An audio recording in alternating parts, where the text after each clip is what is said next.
kembali pada minggu ini 14 Maret 2021. Kita telah memasuki minggu kedua di bulan Maret, sekaligus juga memasuki minggu keempat Prapaskah. Marilah jemaat kita persiapkan hati dan pikiran kita boleh memberikan pujian kita yang terbaik bagi Tuhan. Mari kita naikkan pujian pertama kita dari KPPK nomor 13, Allah Bapa hadir dalam bait sucinya.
Kebaktian kita berlangsung dalam nama Bapa, Anak, dan Roh Kudus.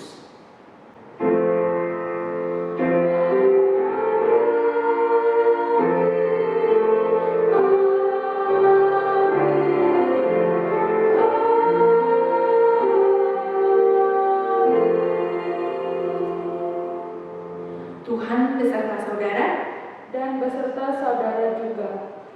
Marilah jemaat kita buka Alkitab kita.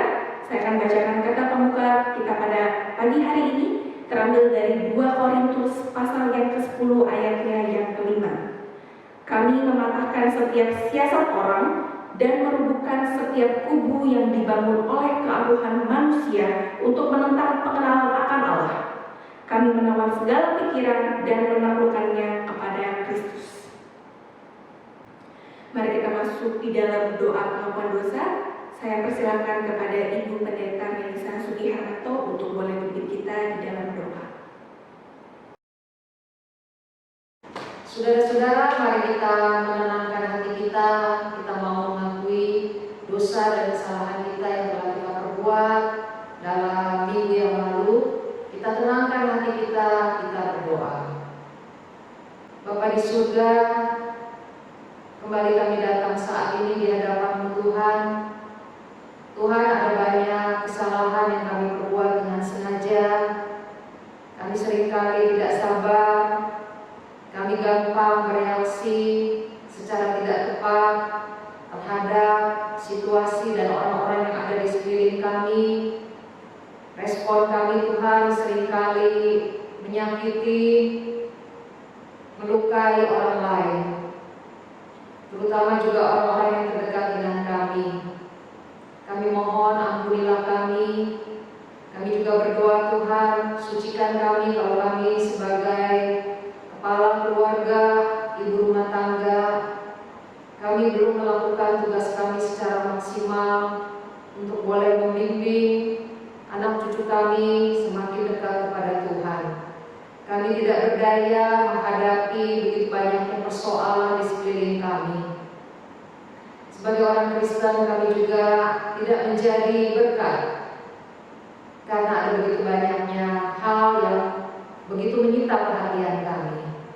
Kami mohon Tuhan kiranya Engkau mengampuni dosa dan kesalahan kami.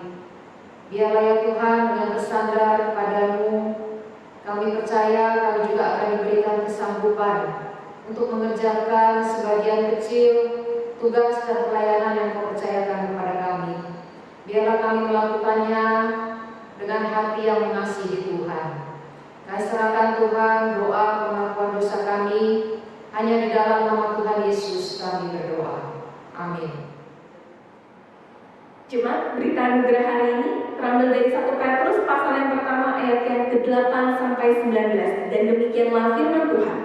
Sebab kamu tahu bahwa kamu telah ditebus dari cara hidupmu yang sia-sia yang kamu warisi dari nenek moyangmu itu, bukan dengan barang yang fana, bukan pula dengan perak atau emas, melainkan dengan darah yang mahal, yaitu darah Kristus yang sama seperti darah anak domba yang tak bernoda dan tak bercacat.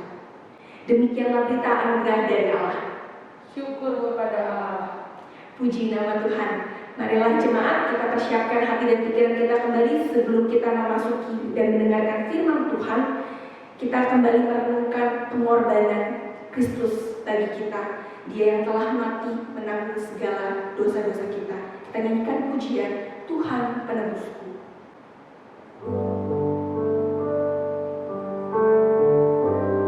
Mari dengan segenap hati kita angkat pujian ini.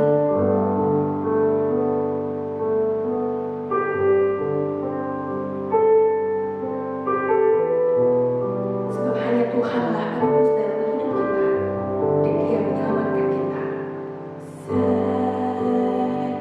Mulia kasih-Mu, Kau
berjemaat dipersilakan.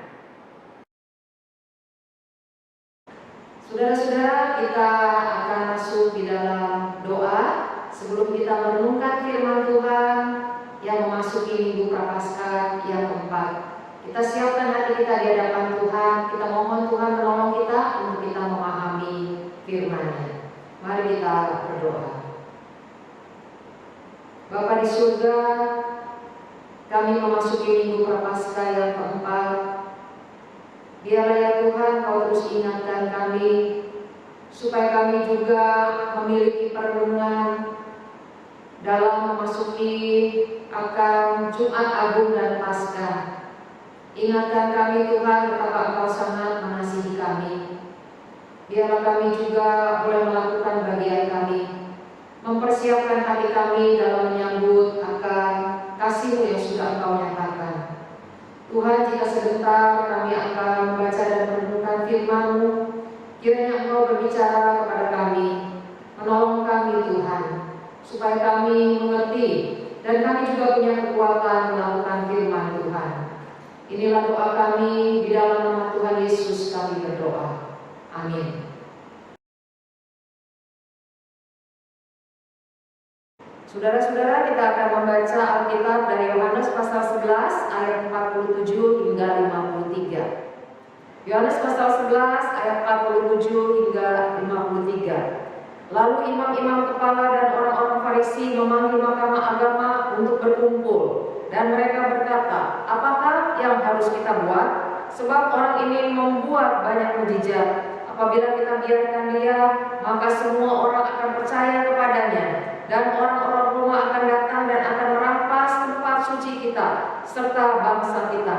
Tetapi seorang di antara mereka, yaitu Kayafas, imam besar pada tahun itu, berkata kepada mereka, "Kamu tidak tahu apa-apa dan kamu tidak insaf, bahwa lebih berguna bagimu jika satu orang mati untuk bangsa kita daripada seluruh bangsa kita ini binasa." Hal itu dikatakannya bukan dari dirinya sendiri, tetapi sebagai imam besar pada tahun itu ia bernubuat bahwa Yesus akan mati untuk bangsa itu, dan bukan untuk bangsa itu saja, tapi juga untuk mengumpulkan dan mempersatukan anak-anak Allah yang tercerai-berai. Mulai dari hari itu mereka sepakat untuk membunuh dia. Demikianlah firman Tuhan. Yang berbahagia ialah mereka yang mendengarkan firman Allah dan yang memeliharanya. Hosiana.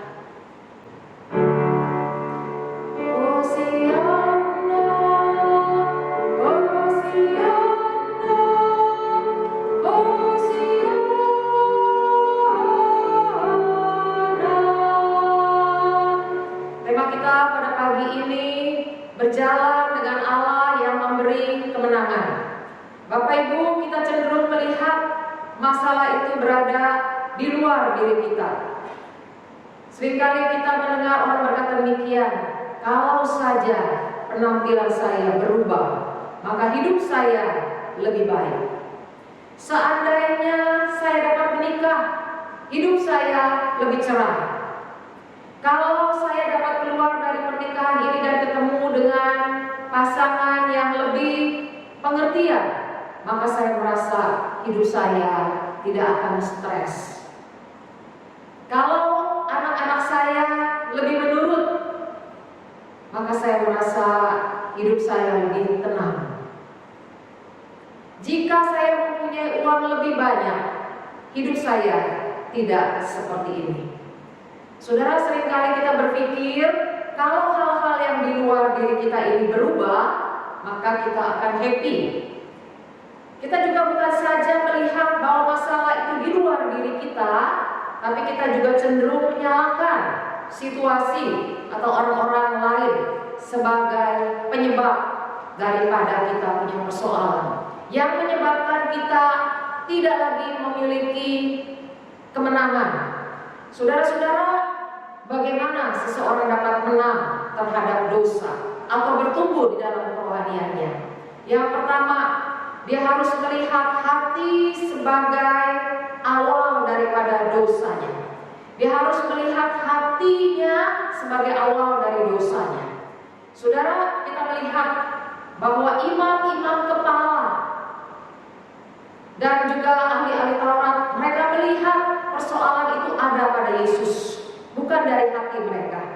Mereka merasa Yesus ini sebagai biang kerok, sebagai sumber masalah, troublemaker.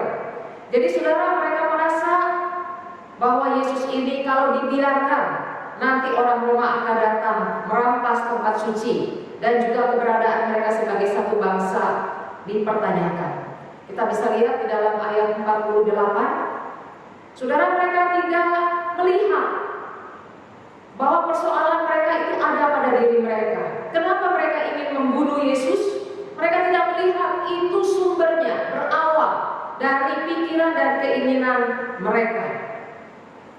Kalau kita lihat di dalam ayat 47 dan 48, Yesus begitu ngetop, begitu populer karena dia banyak melakukan mujizat, ajarannya begitu menarik, dan banyak orang percaya kepadanya. Saudara-saudara, bagi orang-orang Farisi dan imam-imam kepala, mereka melihat diri mereka. Mereka merasa terancam keberadaan Yesus ini. Buat apa? Yaitu buat status mereka. Nanti mereka tidak lagi dianggap, tidak lagi dihormati. Juga buat jabatan mereka. Mereka bisa jadi mereka akan dicopot. Oleh karena itu kita lihat, inilah yang menjadi penyebab. Lalu mereka mulai memikirkan, dan mereka ingin supaya Yesus itu dibunuh. Di ayat 53, mulai dari hari itu mereka sepakat untuk membunuh dia. Saudara, bayangkan dalam rangka persiapan Paskah, tapi pikiran dan keinginan mereka bukanlah menyiapkan hati supaya bisa hidup lebih menyenangkan Tuhan, tetapi dari hati mereka, dari pikiran dan keinginan mereka, mereka ingin membunuh. Saudara-saudara, tetapi mereka tidak melihat bahwa masalah itu berasal dari hati mereka yang berdosa. Tapi mereka menganggap bahwa persoalan ada pada Yesus. Saudara, kita lihat di dalam Matius 15 ayat yang ke-19, karena dari hati timbul segala pikiran jahat, pembunuhan, perzinahan, percabulan, pencurian, sumpah palsu, dan hujat. Di sini Tuhan Yesus ingin mengingatkan kita bahwa dosa-dosa yang kelihatan, dosa kemarahan, apakah itu juga dosa sakit hati, dosa-dosa yang tidak kelihatan, dosa kebencian, itu berasal dari hati yang tidak kelihatan. Hati yang tidak kelihatan, tapi apa yang ada di hati kita itu akan muncul di dalam tindakan dan perbuatan kita. Saudara, apa sih yang ada di hati kita? Yang ada di hati kita adalah pikiran kita, keinginan kita, emosi kita, roh kita, dan lain-lain. Oleh karena itu Yesus ingin mengajarkan kepada kita bahwa sumber dari dosa, sumber dosa itu dari mana? Dari hati. Yesus tidak ingin kita cuci tangan, lepas tangan, karena orang lain berbuat demikian, lalu kita dengan mudahnya mengatakan gara-gara dia makanya saya seperti ini. Tuhan tidak ingin kita seperti itu.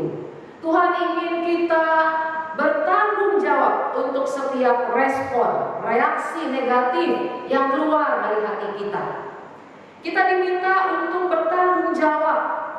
Setelah kita melihat bahwa dosa itu berasal dari diri kita, ada reaksi-reaksi negatif, maka kita diminta juga untuk menyelesaikannya. Saudara, kalau kita itu marah kepada anak kita, seringkali kita mengatakan gara-gara ulahnya ya, dia ini yang membuat saya marah. Tapi kalau kita tahu bahwa kitalah yang bertanggung jawab untuk kemarahan yang kita buat, maka saudara, kalau kita tahu kita salah, maka kita perlu meminta maaf kepadanya. Saudara yang saya kasih dalam Tuhan, hari ini kita belajar ya bagaimana melihat hati kita sebagai sumber daripada dosa. Bukan hanya melihat kepada situasi, bukan hanya melihat kepada orang lain, tapi kita diminta untuk melihat diri kita. Di dalam Yakobus 1 ayat yang ke-14, tetapi tiap-tiap orang dicobai oleh keinginannya sendiri, karena ia diseret dan dipikat olehnya. Tiap-tiap orang Masing-masing orang dicobai oleh keinginannya. Tiap-tiap orang punya keinginan yang berbeda-beda, cobaannya berbeda-beda. Keinginannya sendiri, artinya dia bisa berdosa itu karena dirinya, bukan karena orang lain. Bagaimana proses kerjanya? Keinginannya itu diseret dan dipikat. Ini menarik saudara, karena itu menjelaskan bagaimana seekor tikus ketika dia mencium aroma ikan asin yang baru dibakar begitu menyengat, membuat dia mendekati. Secara pelan-pelan dia diseret, dia mendekati perangkap tikus tersebut. Saudara, ketika dia sudah ada di dalamnya, dia semakin terpikat. Apa itu terpikat? Dia jatuh cinta. Dia begitu senangnya ketemu dengan ikan asin. Maka saudara, dia mulai makan ikan asin tersebut dan dia begitu jatuh cinta kepada ikan asin. Dia tidak menyadari ketika dia semakin makan, semakin banyak, maka perangkap itu akhirnya tertutup dan disitulah dia tertangkap. Saudara-saudara, tidak ada yang memaksa tikus itu untuk masuk, bukan? Dia masuk sendiri, dia diseret dan dia terpikat. Begitu juga kita, tidak ada yang memaksa kita untuk marah-marah, sakit hati, membalas, berbohong, dan melakukan hal-hal yang lainnya. Tapi kitalah yang merespon secara salah terhadap situasi dan orang-orang yang ada di sekitar kita. Saudara-saudara yang saya kasih dalam Tuhan, tergantung jadi bagaimana tanggapan kita, ya. Saudara, jadi tergantung bagaimana tanggapan kita terhadap situasi dan juga terhadap orang-orang. Pencobaan ini bisa membawa kita jatuh di dalam dosa, tapi pencobaan ini juga bisa membawa kita semakin dekat dengan Allah. Tergantung bagaimana kita meresponinya. Jadi saudara, kita lihat bagaimana dengan yang orang-orang tadi yang menganggap bahwa masalah mereka berada di luar. Mereka ingin menikah karena mereka berpikir hidupnya akan lebih cerah. Mereka mengharapkan bisa mendapatkan hormat dari anak-anaknya supaya hidupnya lebih baik. Bagaimana mereka merasa ingin punya lebih banyak uang supaya hidupnya tidak seperti ini. Saudara, bagi kita yang di dalam Tuhan, situasi bisa tidak berubah, tapi kita bisa meresponinya secara tepat dan semuanya fine-fine aja. Ya, situasi orang-orang mungkin tidak berubah, tapi karena respon kita, keinginan dan pikiran kita itu tepat, maka saudara, kita tidak akan bermasalah. Saudara-saudara yang saya kasih dalam Tuhan, bagaimana kita bisa mengalami kemenangan? Kita tidak mungkin bisa berjalan sendiri. Kita tidak mungkin bisa memenangkan peperangan ini dengan sendirian. Kita harus berjalan bersama dengan Gembala Agung kita. Kalau kita sendirian, pasti kita akan kalah. Kita butuh Tuhan bersama-sama dengan kita, menolong kita, mengubah hati kita, mengubah pikiran kita, keinginan, emosi kita, supaya selalu meresponinya dengan tepat. Kita sadar setiap hari kita butuh pertolongan Allah. Saudara-saudara yang saya kasih dalam Tuhan, kita tidak mungkin berjalan sendiri. Kita butuh pertolongan Allah untuk mengubah kita. Begitu juga ketika kita menghadapi anak kita yang sepertinya sulit untuk berubah karakternya dan kelakuannya. Adakah kita juga memperlakukan hal yang sama? Meminta dia untuk melihat apa yang mengendalikan, apa yang menguasai hatinya. Dan ketika kita sadar bahwa saya saja butuh pertolongan Tuhan, maka dengan mudah kita juga bisa punya belas kasihan kepada anak kita. Kita tidak hanya memaksakan untuk berubah dan berubah, tapi kita datang pada Tuhan. Kita berubah terlebih dahulu dan kita datang kepada anak-anak kita dan kita minta dia juga untuk datang kepada Tuhan bersama-sama dengan kita. Mohon Tuhan menolong kita. Mohon Tuhan membantu kita sehingga kita boleh mendapatkan kemenangan. Saudara-saudara yang saya kasih dalam Tuhan, kita belajar hari ini bahwa yang pertama, kita bisa mengalami kemenangan kalau kita melihat hati kita. Seseorang bisa mengalami kemenangan ketenangan ketika dia melihat hatinya sebagai sumber dari masalahnya. Yang kedua, yang terakhir, bagaimana seseorang bisa menang secara rohani. Dia harus melihat identitasnya di dalam Kristus. Dia harus melihat identitasnya di dalam Kristus, bukan pada yang lain-lainnya. Dia menaruh identitasnya. Sebut saja Bapak John, dia melayani di gereja, ya. Dia merasa ketika dia sudah melayani, dia menaruh identitasnya di dalam pelayanan, dia merasa nyaman, dia merasa dia sudah dewasa secara rohani. Saudara-saudara, ketika Pak John tidak mencari identitasnya di dalam Kristus, maka dia mencari identitasnya dari situasi dan orang-orang yang ada di sekitarnya. Meskipun dia aktif di dalam pelayanan, dia tahu firman Tuhan, saudara-saudara, tetapi dia menjadi orang yang begitu kelewat peka terhadap respon daripada pasangan dan anak-anak. Dia jadi begitu kelewat butuh rasa hormat dan pelayanan dari pasangannya. Saudara, dia terlalu mengkaitkan dirinya ketika anaknya itu sedikit saja melanggar. Sebenarnya bukan hukum moral yang dilanggar, tetapi hanya misalnya hukum yang dia buat. Jam 10 sudah harus tidur, tetapi anak jam 11 belum juga tidur. Maka dia mengkaitkan itu dengan dirinya. Dia merasa pemberontakan itu ditujukan untuk dirinya. Saudara-saudara yang saya kasih dalam Tuhan, inilah yang terjadi pada Bapak John, ya. Saudara, kenapa dia tidak sadar, ya, bahwa untuk menang, untuk bertumbuh, dia perlu bersekutu dengan Tuhan setiap hari. Bersekutu dengan Tuhan setiap hari, dia perlu terus-menerus dikuduskan oleh firman Tuhan. Dia juga harus sadar bahwa dia masih bertempur dengan dosa. Saudara, Galatia pasal 2 ayat 19b yang ditulis oleh Rasul Paulus, waktu itu jemaat dalam keadaan mereka memiliki ajaran-ajaran sesat, mereka punya injil-injil lain selain Injil Kristus. Paulus mengatakan demikian, aku telah disalibkan dengan Kristus. Apa ini maksudnya aku telah disalibkan dengan Kristus? Ini mengingatkan Paulus bahwa Kristus sudah melakukan satu tindakan yang pasti. Dia disalib di kayu salib, ya, pada masa yang lampau. Tapi dampaknya itu terus-menerus dan permanen. Dampaknya itu tetap dan terus-menerus. Jadi saudara, kita lihat apa yang Yesus lakukan dulu karena salibnya itu, ya, dia mati di kayu salib, dampaknya itu terus-menerus. Maka saudara, Melisa yang boleh merasakan dampak itu yang hidup sekarang ini.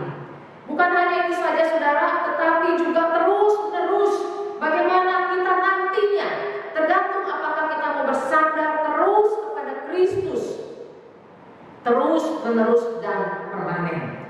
Jadi saudara, bagaimana kita, ya, mau jadi seperti apa kita nanti, bergantung kepada apakah kita mau terus-menerus mengandalkan Tuhan. Saudara-saudara, Paulus juga mengatakan demikian. Aku telah disalibkan dengan Kristus. Penekanan yang kedua, bukan lagi aku sendiri yang hidup, bukan lagi Melisa yang hidup, tetapi Melisa yang baru, yang sama sekali berbeda. Bukan lagi aku sendiri yang hidup, tetapi Paulus yang berbeda. Apa realitanya saudara? Kalau Kristus sudah mati buat kita pada masa lampau, realitanya saat ini melainkan Kristus yang hidup di dalam aku. Ya saudara, melainkan Kristus yang hidup di dalam aku. Ini saudara berbicara mengenai apa? Kristus yang hidup di dalam kita, membuat kita dapat merespon hidup dengan cara-cara yang baru. Melainkan Kristus yang hidup. Yang hidup bukan lagi Melisa, tetapi Kristus yang hidup. Kalau dulu hidup kita begitu dikuasai oleh dosa, setelah kita percaya kepada Kristus, Kristus hidup di dalam hati kita, maka Kristuslah yang menguasai hati kita. Saudara-saudara, dampak seterusnya dan hidupmu yang kuhidupi sekarang di dalam daging adalah hidup oleh iman dalam anak Allah yang mengasihi aku dan menyerahkan menyerahkan dirinya untuk aku. Saudara, kita mendapatkan keuntungan-keuntungan dari Kristus yang hidup di dalam kita. Jadi saudara, apa keuntungannya? Kita mendapatkan identitas kita di dalam Kristus. Karena kita sudah bersatu dengan Kristus yang mengasihi aku, yang menyerahkan dirinya untuk aku. Saudara, identitas kita adalah kita di dalam Kristus. Kristus di dalam kita. Dan kita di dalam Kristus. Saudara, apa artinya? Kalau kita menaruh identitas kita di luar daripada Kristus, maka kita akan mencari identitas kita dari yang lain. Tanpa sadar, kita mencari identitas kita dari yang lain. Seperti Bapak John, identitasnya adalah yang penting aku sudah pelayanan, aku merasa aku sudah dewasa, aku sudah benar. Padahal tidak demikian. Dia harus terus-menerus bersatu dengan Kristus. Saudara, seringkali orang menaruh identitasnya kepada kesuksesan anak-anak. Kalau anaknya sukses, dia merasa, wow, betapa bahagianya dia. Itu tidak salah, saudara. Tidak salah sepenuhnya. Tetapi kalau itu yang menjadi identitas kita, maka kita akan kecewa. Ada orang menaruh identitasnya, yang penting aku punya banyak harta, atau pernikahan. Taruh di dalam pernikahan, kalau aku menikah, maka identitasku akan berbeda. Aku menjadi pasangan dari siapa? Tidak salah, saudara, tetapi tidak benar sepenuhnya. Atau kita merasa kalau penampilan saya berubah, maka identitas saya akan menjadi berbeda. Saudara-saudara, kita tidak akan mendapatkan apa yang hanya bisa kita peroleh di dalam Kristus. Ketika kita menaruh identitas kita di dalam Kristus, Kristus ada di hatiku, maka saudara, kita akan terus-menerus diingatkan, Kristus ada di hati saya, Kristus di dalam saya, maka di dalam saya seharusnya ada kebenaran, ada hikmat, ada anugerah, ada kuasa, ada kasih daripada Yesus Kristus. Biarlah saudara, kita boleh terus hidup dengan mengingat identitas kita di dalam Kristus. Kita bersatu dengan Kristus. Dan biarlah kita selalu menyadari perlunya Kristus di dalam hidup kita. Kita tidak menggantinya dengan yang lain. Bagaimana seseorang mengalami kemenangan secara rohani? Yang pertama, kalau dia melihat hatinya sebagai awal dosa. Yang kedua, kalau dia melihat identitasnya di dalam Kristus. Kiranya Tuhan Yesus memberkati kita. Kita akan berdoa. Bapa di surga, kembali Engkau ingatkan kami bagaimana kami dalam menjalani kehidupan kami sebagai orang Kristen. Tuhan, tolong kami supaya kami boleh menang bersama-sama dengan Tuhan. Kami boleh melihat hati kami. Kami boleh bertanggung jawab untuk setiap keinginan dan pikiran kami yang keliru. Tuhan, biarlah kami tidak melempar kesalahan kepada orang lain, tapi kami mau Tuhan berespon secara tepat, karena Tuhan pun tetap menginginkan kami boleh bersikap dengan tepat. Berkati Tuhan kebenaran firman-Mu, biarlah kami selalu mengandalkan Tuhan di dalam hidup kami. Kami juga berdoa supaya kami boleh menaruh identitas kami bukan kepada yang lain, bukan kepada pengalaman lalu kami yang begitu buruk yang membuat kami merasa tidak mampu untuk bangkit lagi. Bukan juga Tuhan kepada pekerjaan, pengalaman, pelayanan, pengetahuan firman Tuhan. Tapi kami selalu mengingat kami perlu meninggikan Kristus. Dengan begitu ya Tuhan, kami selalu datang setiap hari memohon pengampunan Tuhan, memohon anugerah Tuhan, memohon kebenaran hikmat Tuhan. Kiranya kuasa Yesus Kristuslah yang terus mengubah kami, membuat kami boleh bertumbuh. Tuhan, kami juga mau berdoa untuk Retna Sari, Rosita Delia dan Audrey. Berkati Tuhan kehidupan mereka, supaya mereka juga bertumbuh di dalam kerohaniannya. Mereka boleh mengalami kemenangan ketika mereka meninggikan Kristus. Mereka tahu bahwa mereka tidak sendirian, bersama dengan Kristus mereka juga mampu mengatasi berbagai-bagai persoalan. Berkati kesehatannya, berkati Tuhan rumah tangganya, berkati apa yang mereka butuhkan. Biarlah mereka boleh melihat bahwa anak Allah yang mengasihi dan yang telah menyerahkan dirinya memberikan yang terbaik. Tuhan, mereka mendapatkan begitu banyak keuntungan di dalam Kristus. Kami juga berdoa Tuhan bagi yang sakit. Tuhan tahu ada di antara kami yang sudah sekian lama sakit. Berkati supaya mereka tidak berputus asa. Mereka juga tetap percaya ada anugerah Tuhan, kasih karunia Tuhan yang Tuhan limpahkan. Berkati juga bagi saudara-saudara kami yang punya masalah di dalam rumah tangganya, anak-anak, ataupun Tuhan dengan pasangan, atau masalah pekerjaan, ekonomi. Kami membawa Tuhan sepenuhnya di dalam Tuhan. Biarlah semuanya itu tidak membawa kami menjadi orang-orang Kristen yang kalah. Tuhan, sebagaimana jemaat di kitab Yakobus, mereka juga banyak mengalami penganiayaan. Saat ini kami juga merasakan ada kesulitan Tuhan. Biarlah semuanya itu juga tidak membawa kami jatuh di dalam dosa. Kami menyerahkan untuk bangsa dan negara kami. Berkati pemerintah kami, berkati Tuhan untuk Bapak Jokowi bersama dengan para menteri. Biarlah vaksin berjalan dengan baik dan hasilnya boleh maksimal. Tuhan, berkati Indonesia. Kami serahkan supaya mereka juga makin banyak yang percaya kepadamu. Inilah doa kami, dalam nama Tuhan Yesus kami berdoa. Amin. Jemaat, marilah kita bersama-sama dengan seluruh umat yang percaya menaikkan pengakuan iman kita seturut dengan pengakuan iman Rasul. Aku percaya kepada Allah, Bapa yang Maha Kuasa, Khalik langit dan bumi, dan kepada Yesus Kristus, Anaknya yang tunggal Tuhan kita, yang dikandung daripada Roh Kudus, lahir dari anak darah Maria, yang menderita sengsara di bawah pemerintahan Pontius Pilatus, disalibkan, mati dan dikuburkan, turun ke dalam kerajaan Allah. Pada hari yang ketiga, bangkit pula dari antara orang mati, naik ke sorga, duduk di sebelah kanan Allah, Bapa yang Maha Kuasa, dan dari sana Ia akan datang untuk menghakimi orang yang hidup dan yang mati. Aku percaya kepada Roh Kudus, gereja yang kudus dan am, persekutuan orang kudus, pengampunan dosa, kebangkitan orang mati, dan hidup yang kekal. Amin. Jemaat, marilah kita memberikan persembahan kita yang terbaik bagi Tuhan. Jemaat dapat memberikan persembahan melalui transfer ke rekening yang ada di layar kaca Anda, ataupun melalui scan QR Code dengan mobile phone Anda.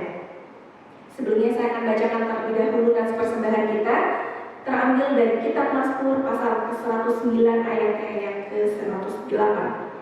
Kiranya persembahan sukarela yang berupa puji-pujian berkenan kepadamu, ya Tuhan, dan ajarkanlah hukum-hukum-Mu kepadaku. Jemaat yang terkasih di dalam Tuhan, kita mengucap syukur kita sudah sampai di penghujung ibadah kita pada hari ini. Marilah dengan sukacita kita terus merayakan, memperingati masa-masa Prapaskah sebelum kita kembali memperingati hari kematian Tuhan. Mari kita nyanyikan dari KPPK 49, Ku bersyukur Ia Kudusku. Ku bersyukur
kita akan menerima berkat Tuhan.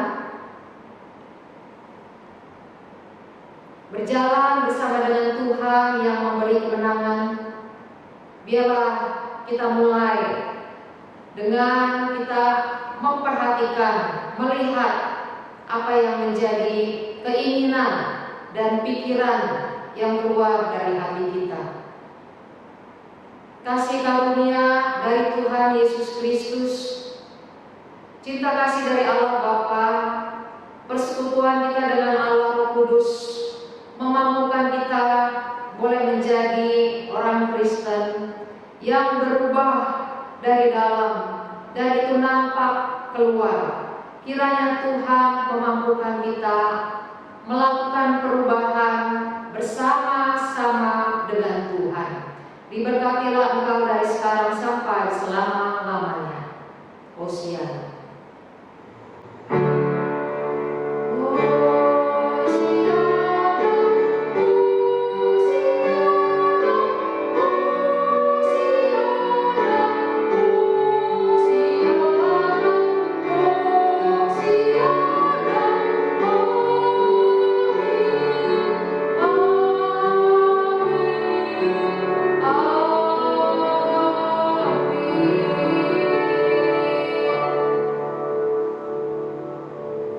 Kebaktian selesai. Selamat